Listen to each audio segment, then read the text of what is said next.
আন্তর্জাতিক নারী দিবসে অদম্য পুরস্কার পেল বাংলাদেশ নারী ক্রিকেট দল। জ্যোতি মারুফাদের স্মারক তুলে দিলেন প্রধান উপদেষ্টা ডক্টর ইউনূস। বৈরী কর্মপরিবেশ ও সুযোগের অভাবে সাংগঠনিক পর্যায়ে কমছে নারী ক্রীড়াবিদদের অংশগ্রহণ। দক্ষতা মূল্যায়নের পাশাপাশি নারী বান্ধব ফেডারেশনের দাবি। কাল চ্যাম্পিয়ন্স ট্রফির মেগা ফাইনাল, শিরোপার মঞ্চে মুখোমুখি হবে নিউজিল্যান্ড ভারত। অতিরিক্ত ভ্রমণে ক্লান্ত কিউইরা, ম্যাট হেনরির চোট নিয়ে দুশ্চিন্তা। এবং দেশের ফুটবলে স্বস্তির খবর, আর্থিক লেনদেনে স্বচ্ছতার ভিত্তিতে বাফুফের ওপর থেকে আর্থিক নিষেধাজ্ঞা তুলে নিল ফিফা। আবেদনের সুযোগ থাকবে উন্নয়ন প্রকল্পের।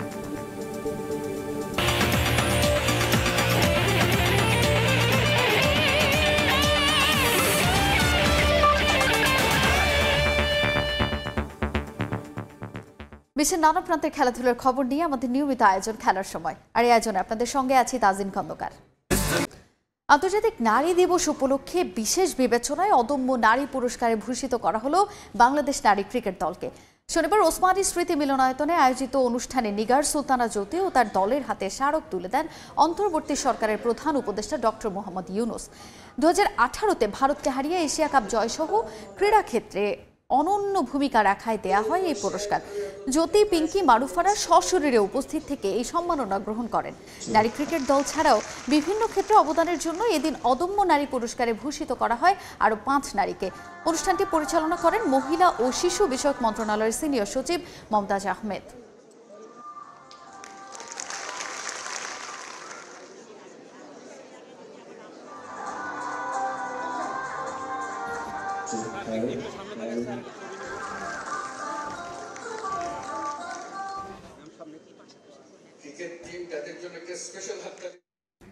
ক্রিকেটে এশিয়া কাপ, ফুটবলে সাফ জয়। দক্ষিণ এশিয়ায় ক্রীড়াঙ্গনের সর্বোচ্চ সাফল্য এসেছে নারীদের হাত ধরে। জাতীয় পর্যায়ের অন্য ইভেন্টেও দীর্ঘদিন ধরে শ্রেষ্ঠত্বের মুকুট ধরে রেখেছেন অনেকেই। তবে সাফল্য এলেও তা ধরে রাখতে বড় কোনো পরিকল্পনা নেই ফেডারেশনগুলোতে। দেশের ক্রীড়াঙ্গনে নারীদের অবদান রাখার এই ধারায় ফুল স্টপ পড়ছে ক্যারিয়ারে ইতি টানার পর। সুযোগ আর বৈরী কর্মপরিবেশের কারণে সাংগঠনিক পর্যায়ে তাদের অংশগ্রহণ নেই বললেই চলে। দক্ষতার মূল্যায়নের পাশাপাশি নারী বান্ধব ফেডারেশনের দাবি তাদের। পারভিন আক্তারের প্রতিবেদন।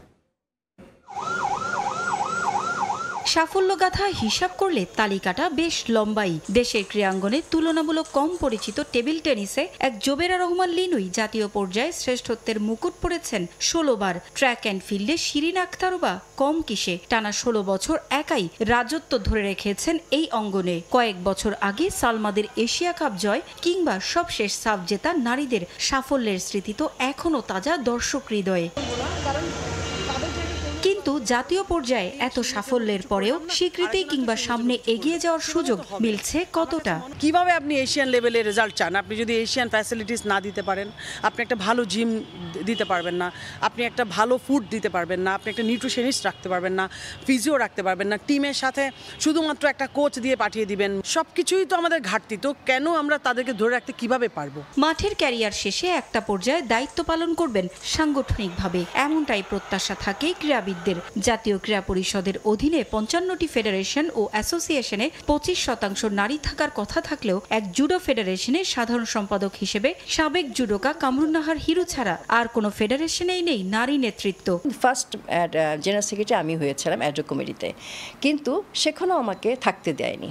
6টা মাসে আমাকে মানে যেমন করে হোক আমাকে ফেডারেশন থেকে বের করবে সে পায়তারা করেছে এবং আমাকে তারা বের করে দিয়েছে ইলেকশনের মাধ্যমে।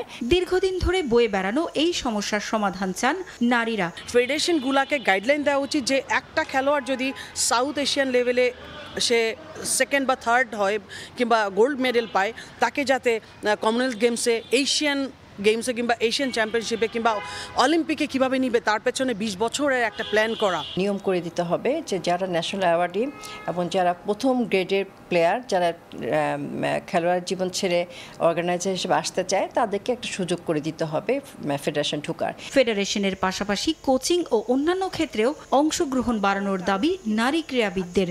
এই যে পারভিন আক্তার, সময় সংবাদ, ঢাকা। এবারে চ্যাম্পিয়ন্স ট্রফির খবর। কাল চ্যাম্পিয়ন্স ট্রফির ফাইনাল। ভারতের মুখোমুখি হওয়ার আগে অতিরিক্ত ভ্রমণে ক্লান্ত নিউজিল্যান্ড ক্রিকেট দল দুবাইয়ের সাংবাদিকদের সামনে অসহায়ত্ব প্রকাশ করেছেন কিউই কোচ গ্যারি স্টেড। এদিকে দলের স্টার পেসার ম্যাট হেনরির চোট নিয়েও রয়েছে দুশ্চিন্তা।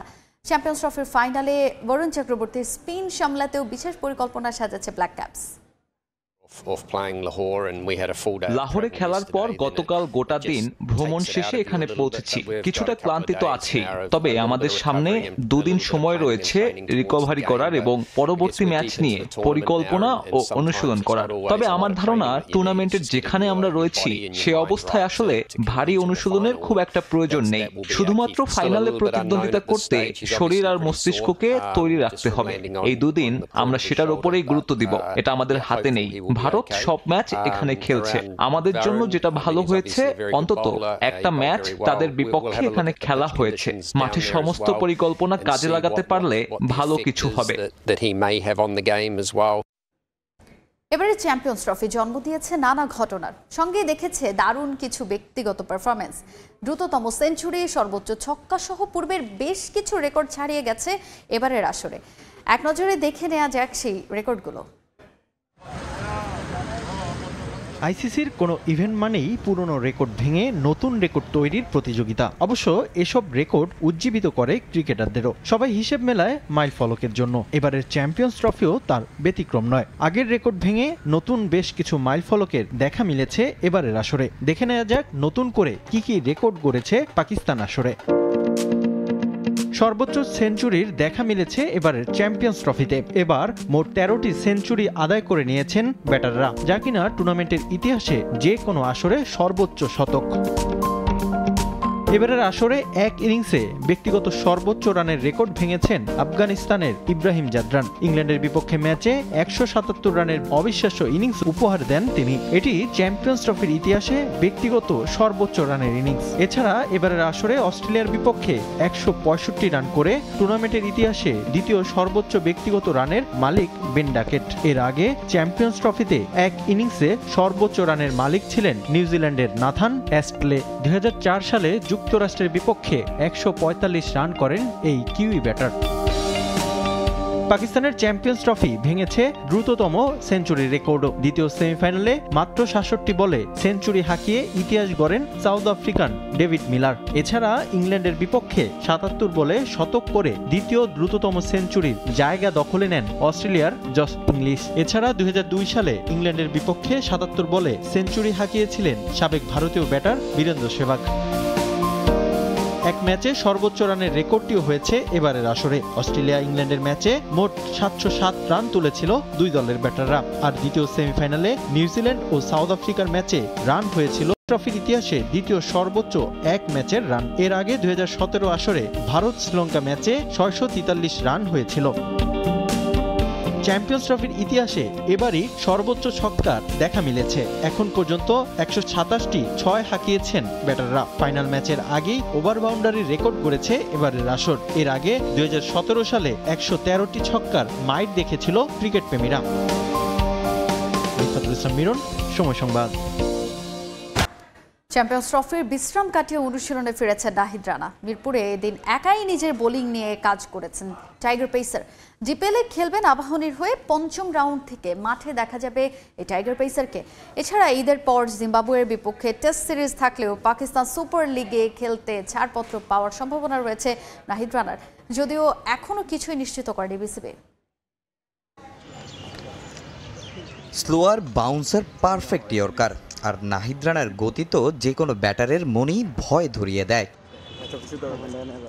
চলছে রমজান মাস, প্রায় ফাঁকা মিরপুরের একাডেমি মাঠ। তবে হঠাৎ দেখা মিলল স্পিড স্টারের। সবাই যখন ব্যস্ত ডিপিএল নিয়ে, তখনই একাডেমি মাঠে একাই অনুশীলনে নাহিদ রানা। ডিপিএলের কোনো ম্যাচে না দেখায় অনেকেই ভেবেছেন হয়তো দল পাননি নাহিদ রানা। তবে ঢাকা প্রিমিয়ার লিগে এমন একজন পেসার দল পাবেন না তা কি করে হয়? আবাহনীর সঙ্গে চুক্তি করেছেন তরুণ এই পেসার। বিপিএলের টানা ম্যাচ খেলে ওয়ার্কলোডের কারণে চ্যাম্পিয়ন্স ট্রফির প্রথম ম্যাচে খেলতে পারেননি নাহিদ রানা, জানিয়ে সমালোচনা হয়েছে অনেক। এবার বিসিবিও বেশ সাবধান তাকে নিয়ে, তাই বিসিবি দিয়েছে ডিপিএলের প্রথম 2 রাউন্ড থেকে ছুটি। নাহিদ রানা বিশ্রাম কাটিয়ে এদিন ফিরেছেন মাঠে। রোজা রেখে করেছেন কঠোর অনুশীলন। অবশ্য এমন অনুশীলনের উদ্দেশ্য শুধু ডিপিএল নয়, অন্য একটা বড় কারণও রয়েছে। নিজের প্রতি যত্নবান হয়েছেন নাহিদও। টানা ম্যাচ খেলার ধকল কাটিয়ে ওঠার জন্য ডিপিএল এর তৃতীয় ও চতুর্থ রাউন্ডেও খেলবেন না বলে জানা গেছে। তবে এই কদিন পুরো দমে অনুশীলন চালিয়ে যাবেন তিনি। ফুল ফিট হয়ে পঞ্চম রাউন্ডে আকাশী নীল জার্সিতে তার খেলার সম্ভাবনা রয়েছে। এছাড়া প্রথমবারের মতো বিদেশি কোনো লিগে ডাক পেয়েছেন নাহিদ রানা। পাকিস্তান সুপার লিগে খেলবেন পেশোয়ার জালমির হয়ে। শোয়েব আখতারের পরামর্শ নেয়ার অপেক্ষায় টাইগার পেসার।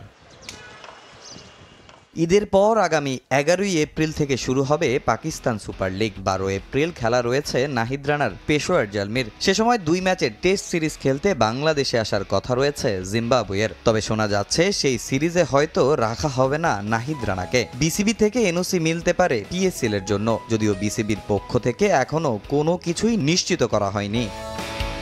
এছাড়া দিন দিন বিদেশি লিগের চাহিদা বাড়ছে দেশের গতি তারকার। কদিন আগে নাম লিখিয়েছেন দ্য 100-এর ড্রাফটে, যেখানে তার ভিত্তিমূল্য ধরা হয়েছে 41,500 পাউন্ড।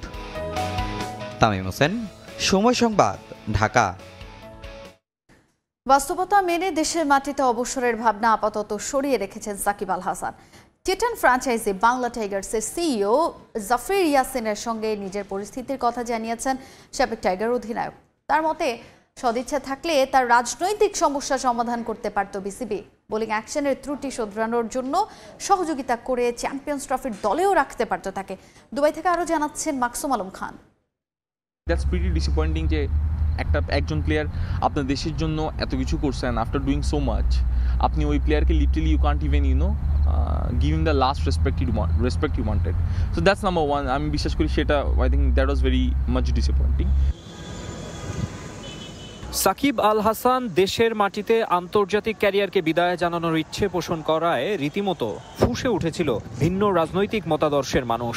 তার ইন্টারন্যাশনাল ক্যারিয়ারের শেষ দেখে ফেলেছেন অনেকে, তবে পাড় ভক্তরা এখনই হাল ছাড়ছেন না। টি10 ফ্র্যাঞ্চাইজি বাংলা টাইগার্সের প্রধান নির্বাহী কর্মকর্তার সঙ্গে কথা হয় সাকিবের। সাবেক টাইগার অধিনায়ক কি ভাবছেন ফিউচার নিয়ে একটা ধারণা পাওয়া যায় তার এই কথায়।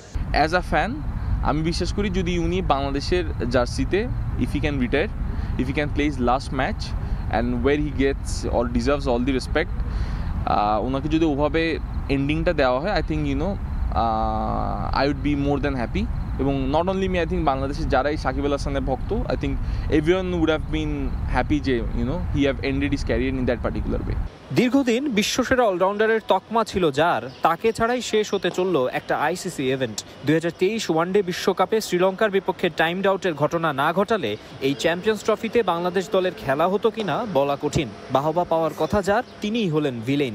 রাজনীতির কালিমা গায়ে লাগিয়ে নির্বাসনে এত কিছু করার পর আমাকে ধরেন নিলই না, I did not even get the respect I should have got. The minimum respect I'm talking about, all right? So ওইখান থেকে I don't know obviously what he feels, if he will come back for the country, play his last few matches. I don't know what will happen, but looking at whatever happened right now, I don't think যে কোনো player হোক, he would have shown much more interest with the board. Bowling action নিষিদ্ধ হওয়ার পর একাধিক পরীক্ষা দিয়েছেন সাকিব। ত্রুটি পুরোপুরি শুধরে ফ্র্যাঞ্চাইজি টুর্নামেন্টগুলোতে ভালোভাবে খেলতে চান টাইগার অলরাউন্ডার। মাকসুম আলম খান, সময় সংবাদ, দুবাই, সংযুক্ত আরব আমিরাত। এবারে দেশের ফুটবলের খবর। বাংলাদেশ ফুটবল ফেডারেশনের উপর দেওয়া অর্থনৈতিক নিষেধাজ্ঞা তুলে নিয়েছে ফিফা। এখন থেকে বিশেষ নিয়মে ধাপে ধাপে নয়, স্বাভাবিকভাবেই ফিফার অনুদানের অর্থ পাবে বাফুফে। সেই সঙ্গে থাকছে না নজরদারি। সময় সংবাদকে এমন তথ্য নিশ্চিত করেছেন বাফুফের সহ সভাপতি ফাহাদ করিম। এছাড়া নিষেধাজ্ঞা কেটে যাওয়ায় ফিফার বিভিন্ন উন্নয়ন প্রকল্পের জন্যও আবেদন করতে পারবে ফেডারেশন। বাংলাদেশ ফুটবল ফেডারেশনের আয়ের সিংহভাগ আসে ফিফার অনুদান থেকে, অথচ সেই অর্থ নিয়ে ৯/৬ করেছে কাজী সালাউদ্দিনের তৎকালীন বাফুফের কমিটি। ফিফার ফান্ডের অর্থ ব্যয়ের সঠিক নির্দেশনা না মানা, অনিয়ম ও অস্বচ্ছতার কারণে ২০১৮ সালে বাফুফের ওপর অর্থনৈতিক নিষেধাজ্ঞা আরোপ করে ফুটবলের সর্বোচ্চ নিয়ন্ত্রক সংস্থা। তার মাঝে মরার উপর খাড়ার গা হয়ে ওঠে ২০২৩ সালে আর্থিক অনিয়মের অভিযোগে বাফুফের সাধারণ সম্পাদক আবু নাইম সোহাগের ফিফা কর্তৃক আজীবন নিষিদ্ধ হওয়া। অর্থনৈতিক নিষেধাজ্ঞা থাকায় ফিফার অনুদানের অর্থ স্বাভাবিকভাবে না পেয়ে বিশেষ নিয়মে ধাপে ধাপে আসত বাফুফের কাছে। সেই অর্থ ব্যয়ে নজরদারি করত ফিফার নিয়োজিত একটি প্রতিষ্ঠান, যা বিব্রতকর ছিল বাফুফের জন্য। তবে ফেডারেশনের বর্তমান সভাপতি তাবিদ আউয়াল ফিনান্স কমিটির দায়িত্ব নেয়ার পর হারানো ইমেজ ফিরিয়ে আনার প্রতিশ্রুতি দেন।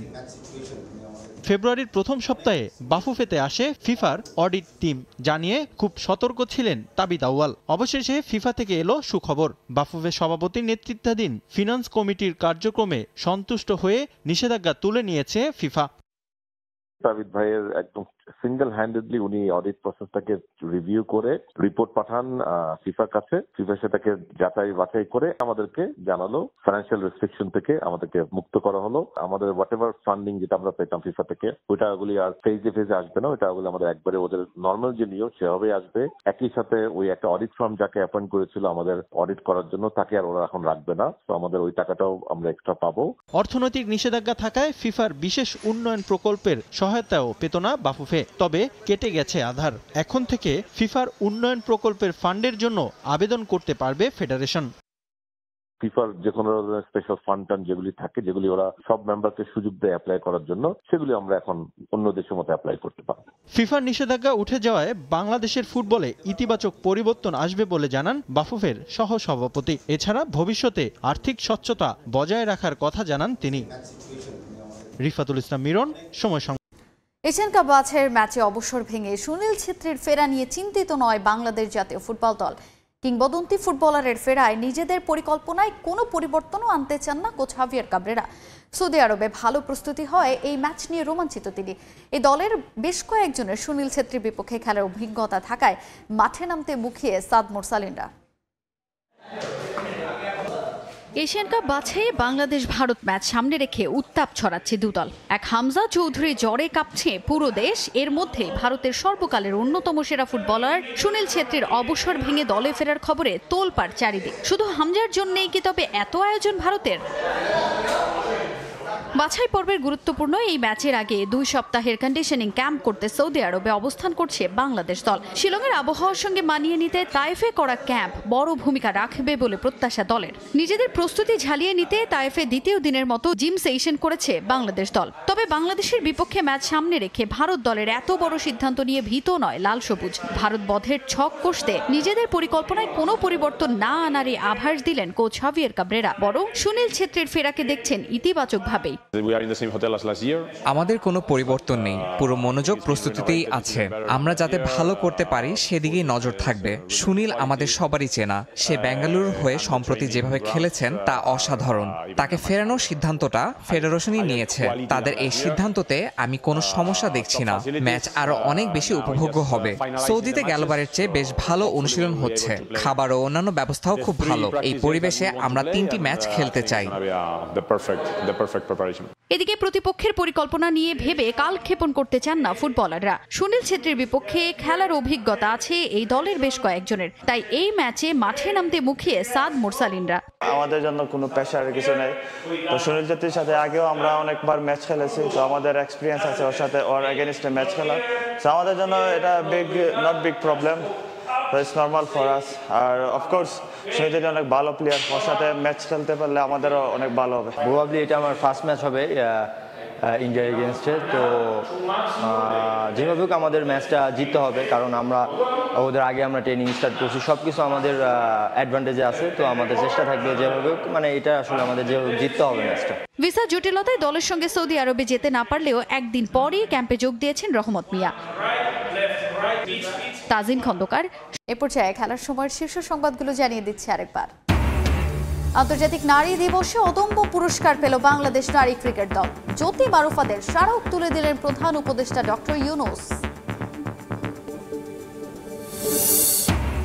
বৈরী কর্মপরিবেশ ও সুযোগের অভাবে সাংগঠনিক পর্যায়ে কমছে নারী ক্রীড়াবিদদের অংশগ্রহণ।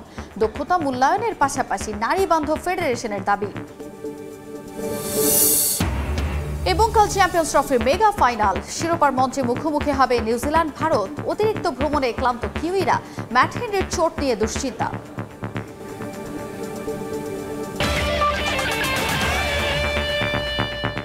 এই ছিল খেলার সময়ের এখনকার আয়োজনে। সঙ্গেই থাকুন সময়ের।